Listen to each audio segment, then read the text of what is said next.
حضرت مولانا صاحب رحمۃ اللہ لوگوں سے پوچھا حضرت کیا چاہتے ہیں آپ؟ یہ دعوت و تبلیغ کے ذریعے سے کہا اللہ کی قسم نہ میرے کو ملک چاہیے نہ میرے کو مال چاہیے نہ میرے کو عہدہ چاہیے نہ میرے کو کرسی چاہیے، میں تو یہ چاہتا ہوں حضرت رسول پاک صلی اللہ علیہ وسلم اپنی امت کو جس مقام پر چھوڑ کر دنیا سے پردہ فرما گئے یہ امت دوبارہ اس مقام پر آ جائے۔ وہ مقام کیا تھا بزرگوں؟ تاجر تجارت میں دیندار، کھیتی باڑی والا کھیتی باڑی میں دیندار، محنت مزدوری کرنے والا محنت مزدوری کے نقشوں میں دیندار، اور بزرگوں معمولی درجے کا آدمی ہے، بکریوں کا چرواہا ہے، لیکن اس کے اندر بھی اللہ کا خوف غالب تھا، محنت کے اثرات پر تھے۔ ہم یہ چاہتے ہیں ہمارا یہ عملہ اس کام پر آوے، اور دیکھو ہم محتاج ہیں اللہ کے دین کے۔ اللہ کہہ رہے میرے بندو کیا ہو گیا ہے تم کو؟ جب تمہاری تشکیل ہوتی ہے تمہارے کندھوں پر ہاتھ رکھا جاتا ہے اور تم کو ہمارے راستے میں نکلنے کے لیے کہا جاتا ہے اے ہمارے بندو تو تم اپنی جان بچاتے ہو، بوجھ بن جاتے ہو۔ میرے گھر کا مسئلہ، میری فیکٹری کا مسئلہ، میری بچی کی رخصتی کا مسئلہ، میری بچی کی ڈیلیوری کا مسئلہ، میرے بچے کے نکاح کا مسئلہ، اللہ کہہ رہے تم کو ہو کیا گیا ہے؟ جب تم سے ہمارے راستے میں نکلنے کے لیے کہا جاتا ہے تو تم بہانے بتلاتے ہو۔ یا ایھا الذین آمنوا ما لکم اذا قیل لکم انفروا فی سبیل اللہ ثاقلتم الی الارض، ارے تم کو ہو کیا گیا ہے؟ جب آواز لگائی جاتی ہے نکلنے کے لیے کہا جاتا ہے تو تم بوجھ بن جاتے ہو۔ میرے حضرت امیر صاحب یہ مسئلہ، میرا یہ مسئلہ، میرا یہ مسئلہ، ارضیتم بالحیات الدنیا من الآخرہ، اے ہمارے بندو کیا تم دنیا کی زندگی پر راضی ہو گئے آخرت کی زندگی کے مقابلے میں؟ یہاں کا ٹھاٹ بات، یہاں کے عیش و عشرت کے نقشے، یہاں کا ساز و سامان، اللہ کہہ رہے میرے بندو یہ آخرت کے مقابلے میں بے حیثیت ہے، بے وزن ہے، بے قیمت ہے۔ کہاں لاکھوں کروڑوں اربوں خربوں سال کی زندگی اور کہاں یہ بزرگوں دنیا کی مختصر زندگی 60-70 سال کی۔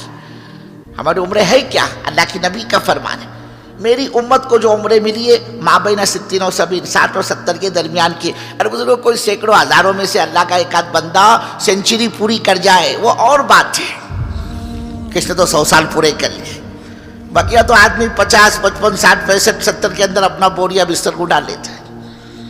اللہ کہتا کیا ہو گیا تم کو کہ جو زندگی ہے نا یہ رنگ روغن یہ چمک دمک جس کو تم دیکھ رہے ہو یہ آخرت کے مقابلے میں بہت تھوڑا ہے۔ اور بعض مفسرین نے یہ متاع نا فما متاع الحیات الدنیا فی الآخرۃ الا قلیل، اس کی بڑی عجیب تفسیر کی ہے۔ وہ فرماتے متاع کہتے کس چیز کو؟ وہ فرماتے عورت اپنی ناپاکی کے ایام میں وہ چھیچڑے وہ چندیاں جو ناپاکی کے خون سے بچنے کے لیے استعمال کرتی ہے نا، مفسر نے اس کو متاع کہا ہے جس کے پیچھے آج ساری دنیا بھاگ رہی ہے۔ اسی لیے حضرت عمر فاروق رضی اللہ تعالیٰ عنہ اپنے احباب کو اپنے ساتھی کو ایک کوڑی پر لے کر آئے، سارے گاؤں کی گندگی اور پاخانہ جہاں ڈالا جاتا تھا صحابہ اعراض کر رہے تھے، اپنے جان بچا رہے، اس سے جو ہے گندگی سے نفرت کر رہے تھے۔ حضرت عمر نے فرمایا یہ وہی تو بہترین کھانے جس کو تم کھایا کرتے تھے، یہ وہی تو بہترین پوشاک جن کو تم پیدا کرتے تھے، یہ وہ متاع بزرگوں جس کے پیچھے آج ساری دنیا لگی ہوئی ہے۔ اور اگلی آیت میں تو اللہ نے زبردست جھنجھوڑا ہے الا تنفروا، ہاں تم نہیں نکلو گے یعذبکم عذابا الیما۔ ہاں بزرگوں اللہ کو مسلمان پیارا نہیں، اللہ کو تو اپنا دین پیارا ہے۔ کوئی وعدہ نہیں اللہ کا مسلمان کے ساتھ، سارے وعدے اللہ کے دین والوں کے ساتھ ہیں۔ عزت کا وعدہ، نجات کا وعدہ، سربلندی کا وعدہ، حالات کے سازگار بنانے کا وعدہ، ذلت کی پستی سے نکال کر عزت کی چوٹی اور بلندی پر لے جانے کا وعدہ، سارے وعدے آپ قرآن پاک اٹھا کر دیکھ لو، سارے وعدے دین کی شرط کے ساتھ ہیں، ایمان کی اعمال کی شرط کے ساتھ ہیں۔ اللہ کہہ رہے میرے بندو ہم تم کو عزت دیں گے، اللہ کی عزت کا معیار کیا ہے؟ اللہ کہہ رہے وَلِلَّهِ الْعِزَّةُ وَلِرَسُولِهِ وَلِلْمُؤْمِنِينَ، عزت ہمارے خزانے سے چلتی ہے، حضرت محمد صلی اللہ علیہ وسلم کے راستے سے اترتی ہے، اور ہم ایمان والوں کو مومنین کو عزت دیں گے۔ اللہ کہہ رہے میرے بندو ہم تم کو نجات دیں گے۔ اللہ کیا ضابطہ ہے نجات کا؟ اللہ کہہ رہے وَكَذَلِكَ نُنْجِي الْمُؤْمِنِينَ، نجات ملے گی کن کو؟ جو مومنین کاملین میں سے ہوں گے۔ اللہ کہہ رہے وَلَا تَهِنُوا وَلَا تَحْزَنُوا وَأَنْتُمُ الْأَعْلَوْنَ إِن كُنتُم مُؤْمِنِينَ۔ اللہ کہہ رہے کائے کو ٹینشن لے رہے گھبراتے کائے کو، اور ہم تمہاری بات کو اونچا کر کے دکھلائیں گے، ذلیل نہیں کریں گے ہم تم کو دنیا کی قوموں میں، ہم تمہاری بات کو اونچا کر کے دکھلائیں گے، تم گھبراؤ مت، لیکن شرط یہ کہ تم ایمان والے ہو۔ ہر جگہ یہ ان شرطیاں ہے بزرگ، ہم شرط کو پورا کریں، آپ دیکھو گے اللہ کی قسم اللہ سلوٹوں میں اپنے وعدے پورے کرتے چلے جائے گا۔ رکاوٹ ہماری آپ کی ذات بنی ہوئی بزرگوں، اللہ کہہ رہے اگر تم حرکت میں نہیں آؤ گے، ہاں اللہ کی قسم بھاؤ تبلیغ کا کام کا ہے بزرگوں، کام کی وجہ سے اس امت کو بھاؤ ملا، ہاں اس امت کا بھاؤ اس کام کی وجہ سے۔ اللہ کے نبی جو فرما رہے جنت حرام تمام نبیوں کی امتوں پر جب تک میری امت جنت میں داخل نہ ہو جائے، وجہ کیا اس کی؟